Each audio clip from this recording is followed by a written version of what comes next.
Assalamualaikum warahmatullahi wabarakatuh.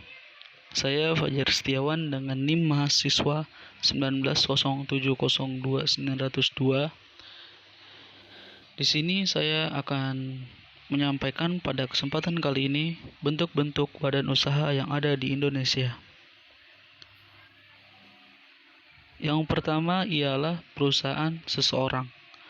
Pengertiannya, perusahaan perseorangan adalah suatu perusahaan atau bentuk bisnis yang paling sederhana yang dimiliki oleh pemilik tunggal, sedangkan pengusaha perseorangan adalah pemilik dari suatu perusahaan perseorangan yang memiliki kendali penuh atas bisnis tersebut. Kemudian ciri-cirinya relatif mudah untuk didirikan, modal yang relatif kecil, dan imbal hasil yang diperoleh kecil, kemudian minim pajak. Dan badan usaha yang kedua yaitu firma. Pengertian firma adalah suatu bentuk persekutuan antara dua orang atau lebih untuk menjalankan badan usaha di bawah satu nama yang digunakan bersama. Ciri-cirinya ialah didirikan oleh dua pihak atau lebih yang bekerja sama. Kemudian, kedua pihak bekerja sama dalam mengelola perusahaan.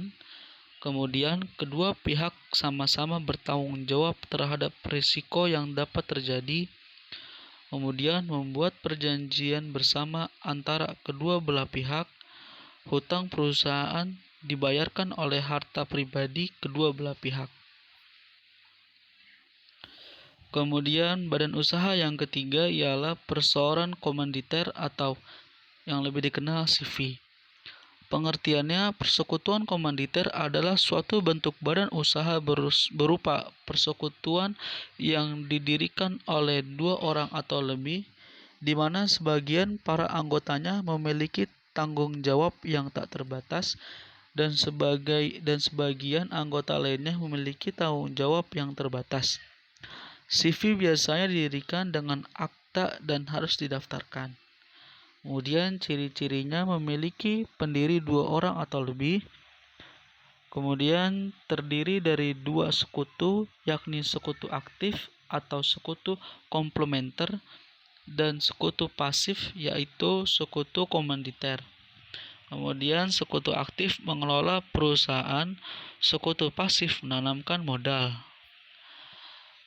Badan usaha yang selanjutnya ialah perseorangan terbatas atau yang dikenal PT. Pengertiannya, perseorangan terbatas adalah suatu badan hukum untuk menjalankan usaha yang memiliki modal terdiri dari saham-saham yang pemiliknya memiliki bagian sebanyak saham yang dimilikinya. Kemudian ciri-cirinya, pendirian PT memiliki tujuan untuk mencari keuntungan atau profit oriented.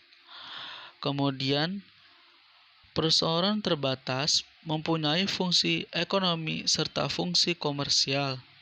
Kemudian, modal perseorangan terbatas berasalkan dari saham-saham dan obligasi.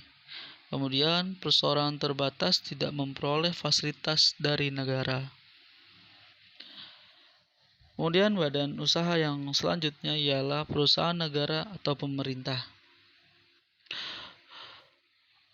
Pengertiannya, badan usaha milik negara dahulu dikenal sebagai perusahaan negara adalah perusahaan yang dimiliki baik sepenuhnya, sebagian besar, maupun sebagian kecil oleh pemerintah, dan pemerintah memiliki kontrol terhadapnya. Ciri-cirinya ialah operasional BUMN diawasi, dikontrol, dan dikuasai oleh negara.